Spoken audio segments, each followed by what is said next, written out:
నమస్కారం. సిరి ఎంటర్టైన్మెంట్ ఛానల్కి స్వాగతం. మనువు ఒకరితో మనసు మరొకరితో ఎపిసోడ్ 10. స్టోరీలోకి వెళ్ళే ముందు చిన్న రిక్వెస్ట్, ఈ స్టోరీ మీకు నచ్చితే తప్పకుండా లైక్ చేయండి, షేర్ చేయండి, సబ్స్క్రైబ్ చేసి నన్ను ఎంకరేజ్ చేయండి. మీ అమూల్యమైన అభిప్రాయాన్ని కమెంట్ ద్వారా తెలియజేయండి. ఇంకా ఆలస్యం చేయకుండా స్టోరీలోకి వెళ్ళిపోదాం. సూర్య, మరి నువ్వు భ్రమరాంబ గారిని కలిసావా?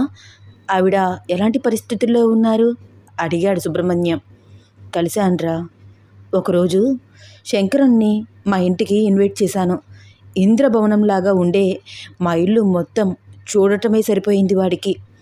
సార్ సార్ అంటూ కళ్ళబొల్లి మాటలు మాట్లాడుతూ చేతులు కట్టుకుని నా చుట్టూ తిరుగుతున్నాడు. నో ఫార్మాలిటీస్ శంకర్, ఇది ఆఫీస్ కాదు, మా ఇల్లు, మనం ఫ్రెండ్స్ అంటూ నేను వాడితో మాటలు కలిపాను. సార్, నిజంగా మీరు నాతో ఫ్రెండ్షిప్ చేస్తారా? యా, నీ బిహేవియర్, నీ యాటిట్యూడ్, నీ వర్క్ డెడికేషన్ అన్నీ నచ్చాయి శంకర్. నేను నీతో ఫ్రెండ్షిప్ చేయాలని అనుకుంటున్నాను, నీకు ఇష్టమైతే. సార్, మీరు నాతో ఫ్రెండ్షిప్ చేయడం నా అదృష్టం. తెగ సంతోషపడిపోయాడు. ఏంటి సార్, సడన్గా ఇంటికి రమ్మన్నారు, ఫ్రెండ్షిప్ అంటున్నారు? నేనొక్కడినే వచ్చాను, ఇక్కడెవ్వరూ లేరు. మీరు నేను మాత్రమే పార్టీ చేసుకుంటున్నామా? ఇద్దరు ఫ్రెండ్స్ ఉంటే సరిపోతుంది కదా శంకర్ పార్టీ చేసుకోవడానికి. ఈరోజు నువ్వే నా స్పెషల్ గెస్ట్ అంటూ సూర్య మోస్ట్ వాల్యుబుల్ ఆల్కహాల్ బాటిల్స్ అన్నీ తీసుకువచ్చి శంకర్ ముందు పెట్టాడు. శంకర్ వాటి వైపు ఆశగా చూడడం సూర్య అబ్జర్వ్ చేశాడు. వెంటనే పెగ్గు కలిపి శంకర్కి అందించాడు. ఏంటి సార్ మీరు, మీ ముందు నేను ఎలా సార్? కమాన్ శంకర్, సార్ సార్ అనద్దు, ఇది ఆఫీస్ కాదు, మనం ఫ్రెండ్స్, సూర్య అని పిలవచ్చు. నువ్వు డ్రింక్ చేయకపోతే నేను కూడా డ్రింక్ చేయను అన్నాడు సూర్య. మీకోసం తాగుతాను సార్ అంటూ మెలికలు తిరిగిపోతూ పెగ్గు మీద పెగ్గు తాగడం మొదలుపెట్టాడు శంకర్. తాగినంతా పోస్తూనే ఉన్నాడు సూర్య. సార్, మీరు దేవుడు దేవుడు సార్, మీలాంటి బాస్ మాకు రావడం మా అదృష్టం సార్ అని తాగుతూ తూలుతూ మాట్లాడుతున్నాడు శంకర్. శంకర్, మీ ఫ్యామిలీ గురించి నాకు ఇప్పటి వరకు చెప్పలేదు. మాదేముంది సార్, మిడిల్ క్లాస్ ఫ్యామిలీ. నేను, మా ఆవిడ, బాబు. మీ అమ్మ నాన్న, మీ అత్తగారు, మామగారు వాళ్ళ గురించి చెప్పలేదు. మా అమ్మ నాన్న గుంటూరు సైడ్ ఉంటారు సార్, అన్నయ్య దగ్గర. ఓహో, మరి మీ అత్త మామ? అత్తయ్య వాళ్ళు విజయవాడలోనే ఉంటున్నారు సార్. అవునా? ఏ ఏరియా, ఎక్కడ ఉంటున్నారు? శంకర్ తాగిన మత్తులో అడ్రస్ చెప్తుంటే వెంటనే నోట్ చేసుకున్నాడు సూర్య. శంకర్ తన ముందు ఉన్న 2 ఆల్కహాల్ బాటిల్స్ కంప్లీట్ చేసి అక్కడే పడిపోయాడు. ఛీ, వీడిని చూస్తే నాకే ఇంత అసహ్యంగా అనిపిస్తోంది. వీడితో వెన్నెల ఎలా? లేని అలవాటు లేదు వీడికి. స్మోక్ చేస్తాడు, డ్రింక్ చేస్తాడు. వెన్నెల లాంటి కుందనపు బొమ్మ పెళ్ళంగా వచ్చినా సరే చాలామంది అమ్మాయిల్ని ఫ్లాట్ చేయడానికి ట్రై చేస్తుంటాడు. నల్లగా వికృతంగా ఉండే వీడి రూపం ఎక్కడా? ముట్టుకుంటే కందిపోతుందేమో అన్నట్లు ఉండే నా వెన్నెల ఎక్కడా? తన కాలి గోటికి కూడా వీడు సరిపోడు. ప్రవర్తనలో అయినా సరే, పార్ట్నర్గా అయినా సరే. కింద పడి దొర్లుతున్న శంకర్ని అసహ్యంగా చూస్తూ అనుకుంటున్నాడు సూర్య. శంకర్ చెప్పిన అడ్రస్ డీటెయిల్స్ అన్నీ సెర్చ్ చేసి ఆ ఏరియాకి ఎలా వెళ్ళాలో ఏమిటో రూట్ మ్యాప్లో చూసి ఐడెంటిఫై చేసుకున్నాడు. మార్నింగ్ వరకు శంకర్కి స్పృహ లేదు, అలాగే పడి ఉన్నాడు. మా వర్కర్ కాఫీ పెట్టి శంకర్ని నిద్రలేపాడు. కళ్ళు నలుపుకుంటూ చుట్టూ చూస్తూ నిద్రలేచాడు శంకర్. అతని ముందే సోఫాలో కూర్చుని ఉన్న నేను అతన్ని చూస్తూ గుడ్ మార్నింగ్ శంకర్ అన్నాను. గుడ్ మార్నింగ్ సార్ అంటూ చుట్టూ చూస్తూ కంగారు పడుతూ లేచి నుంచున్నాడు. కంగారు పడవద్దు, మా ఇంట్లోనే ఉన్నావు. అవునా? అయితే రాత్రి మా ఇంటికి వెళ్ళలేదా సార్ నేను? వెళ్తే ఇక్కడెందుకుంటావు? తన ఫోన్ తీసి ఏదో అబ్జర్వ్ చేశాడు. ఒక్క క్షణం అతని ఫేస్లో రంగులు మారిపోయాయి. నేను అబ్జర్వ్ చేశాను, కానీ అబ్జర్వ్ చెయ్యనట్టు న్యూస్ పేపర్ చదువుతూ కూర్చున్నాను. Thank you for the treat sir.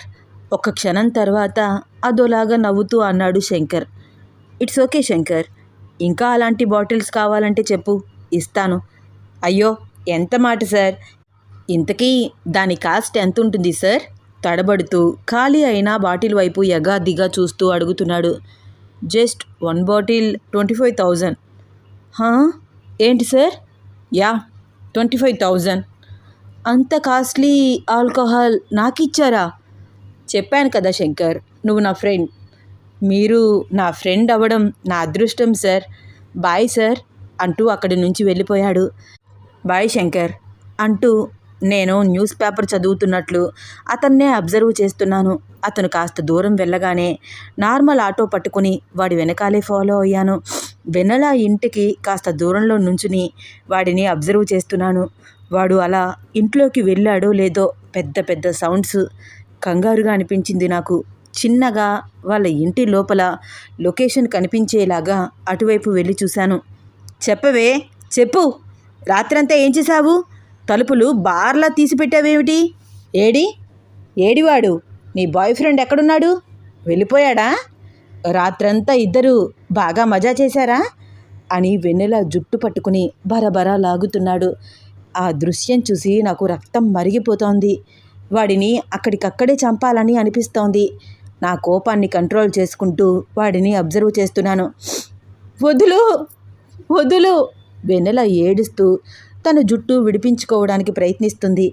చెప్తావా, లేకపోతే నీ కొడుకుని పీక పిసికి చంపేయేనా అంటూ సంవత్సరం కూడా నిండని పసిబిడ్డ గొంతుని పట్టుకుని పైకి లేపుతున్నాడు. ఆ దృశ్యం చూసి నేను ఒక్క క్షణం కూడా ఆగలేకపోయాను. నేను ముందుకు వెళ్తుంటే వెన్నెల నన్ను లాగిపెట్టి కొట్టడం గుర్తుకు వచ్చింది. ఒక్క క్షణం ఆగాను. నీకు దండం పెడతా, నా బిడ్డని వదిలేయి అంటూ వాడి కాళ్ళు పట్టుకుని వెన్నెల విలవిలా ఏడుస్తుంటే చూడలేకపోతున్నాను. పశువులు కూడా వాటి పిల్లల్ని కాపాడుకుంటాయి, కానీ వీడేమిటి? చూసావా, నీ నోటితోనే నిజం చెప్పించాను అని పశువులాగా నవ్వుతూ ఆ పిల్లాడిని కింద పడేసి, ఏమన్నావే? నా బిడ్డని వదిలేయి అన్నావు కదా, అంటే వీడు నీ బిడ్డ. నీకు నీ బాయ్ ఫ్రెండ్కి పుట్టిన బిడ్డ కదా వీడు. నాకు తెలుసు. వీడు పుట్టగానే నాకు అనుమానం వచ్చింది. నా పోలికలే లేవు వాడిలో. ఇప్పటికైనా ఒప్పుకున్నావు అని చండాలంగా మాట్లాడుతూ ఆడపిల్ల అని కూడా చూడకుండా కాళ్లతో తంతున్నాడు. వెన్నెల ఏడుస్తూ అరుస్తుంటే వినలేకపోతున్నాను నేను. ఆ ఇంటి చుట్టుపక్కల వాళ్ళందరికీ కూడా ఆ గొడవ అలవాటైపోయిందేమో అనిపించింది. ఒక్కరు కూడా పట్టించుకోవట్లేదు. వాడిని ఎలాగైనా ఆపాలని వెంటనే నా ఫోన్ తీసుకుని శంకర్కి కాల్ చేశాను. 2-3 టైమ్స్ రింగ్ అయిన తర్వాత శంకర్ కాల్ లిఫ్ట్ చేశాడు. మొహం తుడుచుకుంటూ రొప్పుతూ హలో హలో సార్ అని స్వీట్ వాయిస్తో మాట్లాడడానికి ప్రయత్నిస్తున్నాడు. వాడి ఊసరవెల్లి రూపం నా కళ్ళ ఎదురకుండా కనిపిస్తుంటే నిలువున వాడిని పాతేయాలని అనిపిస్తోంది. నాకు వస్తున్న కోపాన్ని కంట్రోల్ చేసుకుని వెన్నెల నుంచి వాడు వీలైనంత త్వరగా దూరంగా ఉంటే తను సేఫ్ అని ఆలోచించి, శంకర్, నువ్వు ఇమీడియట్లీగా ఆఫీస్కి రా, అర్జెంట్, 10 మినిట్స్లో ఇక్కడ ఉండాలి అని ఆర్డర్ పాస్ చేశాను. ఓకే సార్, వచ్చేస్తున్నాను, క్విక్లీ త్వరగా రా అని కాల్ కట్ చేసి వాడిని అబ్జర్వ్ చేస్తున్నాను. చెప్తానే, నీ సంగతి చెప్తా. రాత్రి ఎవరితో కులికావో సాయంత్రం నేను రాగానే చెప్పాలి, లేకపోతే ఈరోజు నిన్ను చంపేస్తాను, నరికి పోగులు పోస్తాను. వెన్నెల పిల్లాడిని ఎత్తుకుని దూరంగా జరిగి, ఇష్టం వచ్చినట్టు మాట్లాడుకు, ఇంటికి ఎవరూ రాలేదు, ఒక్కసారి చెప్తే అర్థం కాదా? నేను నీకెలా కనిపిస్తున్నాను? కళ్ళ నీళ్లు తుడుచుకుంటూ అడిగింది. ఆహా, ఎవ్వరూ రాలేదా? అయితే రాత్రి నాకెందుకు కాల్ చేయలేదు? ఒక్కటంటే ఒక్క మిస్డ్ కాల్ కూడా లేదే నీది? మొగుడు ఇంటికి రాకపోతే పట్టించుకునే పనే లేదా? వాడు రాకపోతే నా బాయ్ ఫ్రెండ్ వస్తాడు, మజా చేసుకోవచ్చు అనే కదా అని గొంతు చింపుకుని అరుస్తున్నాడు శంకర్. చూడు, అందరూ నీలాగా పశు ప్రవర్తనతో ఉంటారని అనుకోవద్దు. నీలాంటి మృగం పెట్టే హింసని భరిస్తున్నాను అంటే అందుకు ఒకే ఒక్క కారణం మా అమ్మ. లేకపోతే ఈ తాళి తెంపి నీ మొహం మీద విసిరి కొట్టేదాన్ని. ఏం మాట్లాడుతున్నావే? నిన్ను ఇలా కాదే అంటూ అటు ఇటు చూస్తున్నాడు శంకర్. రా రా, ఇలా నన్ను రోజు చంపే కంటే ఒక్కసారి చంపేసెయ్యి. ఇప్పుడు మహా అయితే ఏం చేస్తావు? ఇంకొక వాత పెడతావు అంతే కదా, రా పెట్టు అంటూ తన పవిట కొంగు తీసింది. తన ఎదపై భాగం మీద సిగరెట్తో కాల్చిన ఎర్రటి వాతలు స్పష్టంగా కనిపిస్తున్నాయి. పిచ్చెక్కిపోయింది నాకు ఆ దృశ్యం చూసి. వీడిని చంపినా పాపం లేదు. మరొకసారి నా ఫోన్ తీసి వాడికి కాల్ చేశాను. Shankar, you are already 5 minutes late, ఇమీడియట్లీగా రా మరొకసారి అన్నాను. వస్తున్నాను సార్, ఆన్ ద వే అంటూ నా కాల్ కట్ చేసి, నువ్వు బరి తెగించిన దానివే, నిన్నెవడాపగలడు, నాకు పట్టిన శని మీరు అని తిడుతూ బయటికి వచ్చి బైక్ స్టార్ట్ చేసి శంకర్ వెళ్ళగానే నేను లోపలికి వెళ్ళాను. అరే, ఎందుకు వెళ్ళావురా? నా చావు నేను చేస్తాను, నన్ను వదిలేయి అని కొట్టాక కూడా వెళ్ళావా? వెళ్తే నిన్ను చూసి వెన్నెలాకి కోపం వచ్చిందా? ఎందుకు వచ్చావు అంటూ మళ్ళీ అడిగాడు సుబ్రహ్మణ్యం. సుబ్రహ్మణ్యం మాట్లాడుతూ ఉండగానే లారీ డ్రైవర్ యాద్గిరి అతని భార్య జుట్టు పట్టుకుని బరాబరా రోడ్డు మీదకి లాక్కు వచ్చి కొడుతున్నాడు. వెన్నెల గురించి ఆలోచిస్తూ ఫ్రస్ట్రేషన్లో ఉన్న సూర్య క్షణం కూడా ఆగలేదు. ఫాస్ట్గా వెళ్ళి యాద్గిరి ఇంటి డోర్ మీద సూర్య తన స్ట్రెంగ్త్ ఉపయోగించి ఒక్క పవర్ పంచ్ ఇచ్చాడు. అంతే, ఆ పూరి గుడిసెకి ఉన్న ఆ తలుపు ఎగిరి అవతల పడింది. యాద్గిరిని లాగిపెట్టి 4 పీకాలని అనిపించింది. కానీ యాద్గిరి భార్య అతనిని కొడితే నా మొగుడిని కొట్టడానికి ఎవరయ్యా నువ్వు అని అంటుందని తెలుసు. అంతకుముందు తన ప్రవర్తన చూసి ఉన్నాడు సూర్య. అందుకనే తన కోపాన్ని ఆ చుట్టుపక్కల ఉన్న వస్తువుల మీద చూపిస్తూ అతన్ని భయపెడుతున్నాడు. యాద్గిరి భార్యని కొట్టడం మానేసి అలా చూస్తూ ఉండిపోయాడు. సూర్య లోపలికి వచ్చి ఇంటికి అటూ ఇటూ ఉన్న అరుగులను మరో 2 పవర్ పంచులు ఇచ్చి పగలకొట్టాడు. సూర్య కోపాన్ని చూస్తూ బొమ్మలాగా ఉండిపోయాడు యాద్గిరి వైపు కోపంగా చూశాడు సూర్య. యాద్గిరి చిన్నగా తన భార్య జుట్టుని వదిలేశాడు. చూపుడు వేలు చూపించి చంపేస్తాను అన్నట్టు ఎక్స్ప్రెషన్ పెట్టి ఏమీ మాట్లాడకుండా వెనుతిరిగి వచ్చేశాడు సూర్య.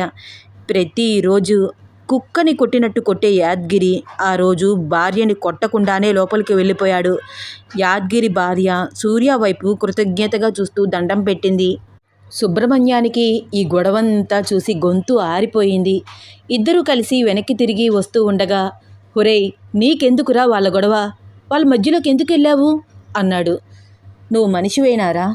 ఆడపిల్లని అలా కొడుతుంటే చూస్తూ ఎలా ఊరుకుంటావు?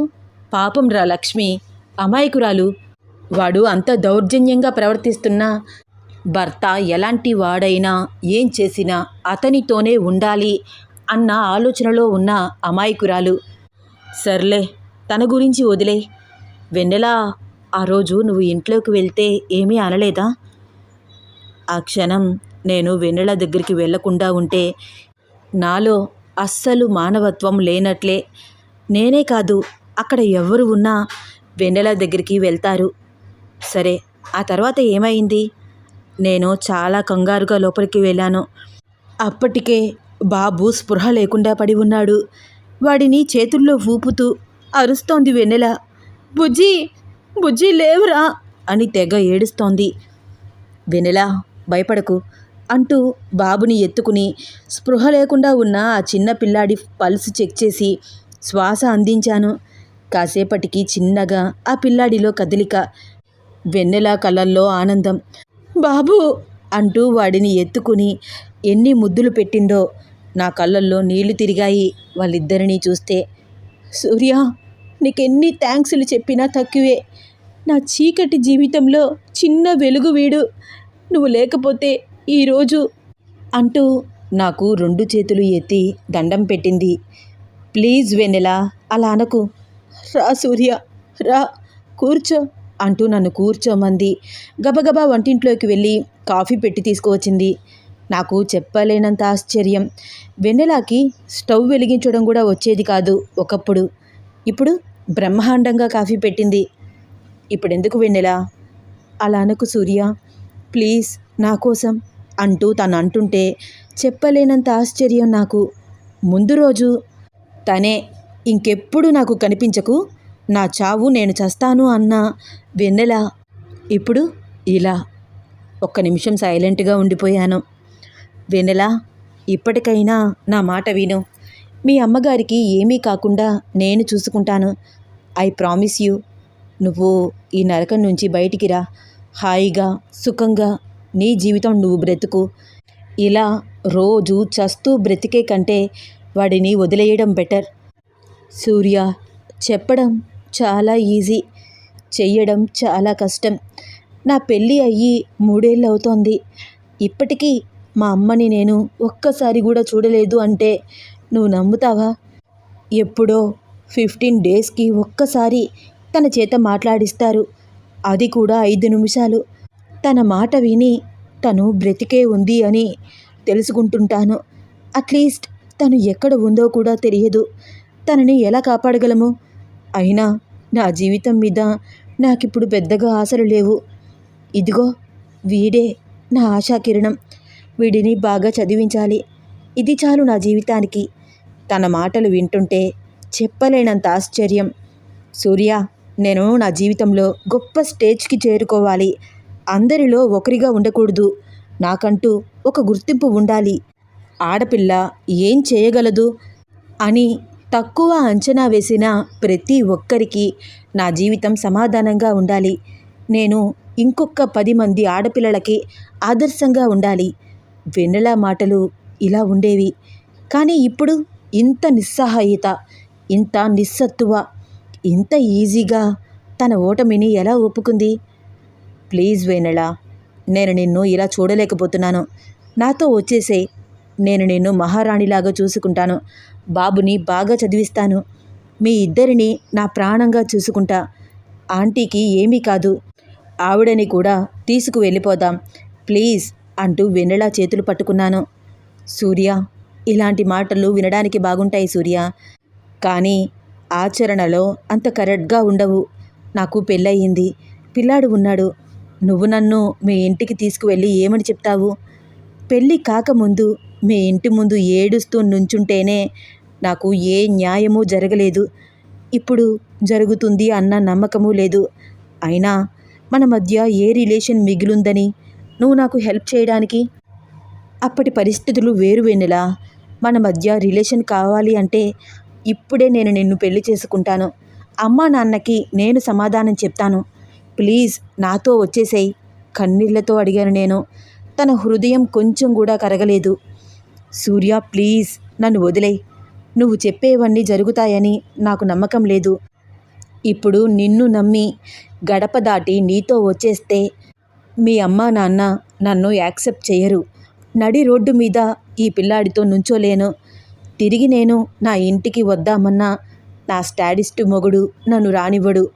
నీ మాట విని నేను గడప దాటిన పాపానికి మా అమ్మని మా నాన్న కొంచెం కూడా దయ చూపించకుండా చంపేస్తాడు. ఇవన్నీ నా వల్ల కాదు సూర్య, నన్ను మర్చిపో అంటూ అటువైపుకు తిరిగి కళ్ళు తుడుచుకుంటోంది. నీ లైఫ్ చూసుకో సూర్య అని చాలా తేలికగా చెప్పేసిందిరా నా వెన్నెల. నా లైఫ్ అదే అని దానికి అర్థం కావట్లేదు. సరే అయితే నీ చుట్టూ ఉన్న పరిస్థితులను చక్కదిద్దుతాను, అప్పుడు వస్తావా అంటూ అటువైపుకి తిరిగి ఉన్న వెన్నెలని నా వైపుకు తిప్పుకున్నాను. తను ఏమీ మాట్లాడట్లేదు. నా కళ్ళల్లోకి చూస్తూ ఉంది.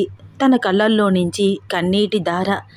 అర్థమైంది, నేనేం చెయ్యాలో నాకు అర్థమైంది అంటూ ఆ రోజు అక్కడి నుండి వచ్చేశాను. అప్పటి నుంచి భ్రమరాంబ ఆంటీ ఆచూకీ తెలుసుకోవడానికి ప్రయత్నిస్తూనే ఉన్నాను. తర్వాత ఏమైందిరా? భ్రమరాంబ ఆంటీని కలిశావా? ఆవిడ ఎలాంటి పరిస్థితుల్లో ఉంది అడిగాడు సుబ్రహ్మణ్యం.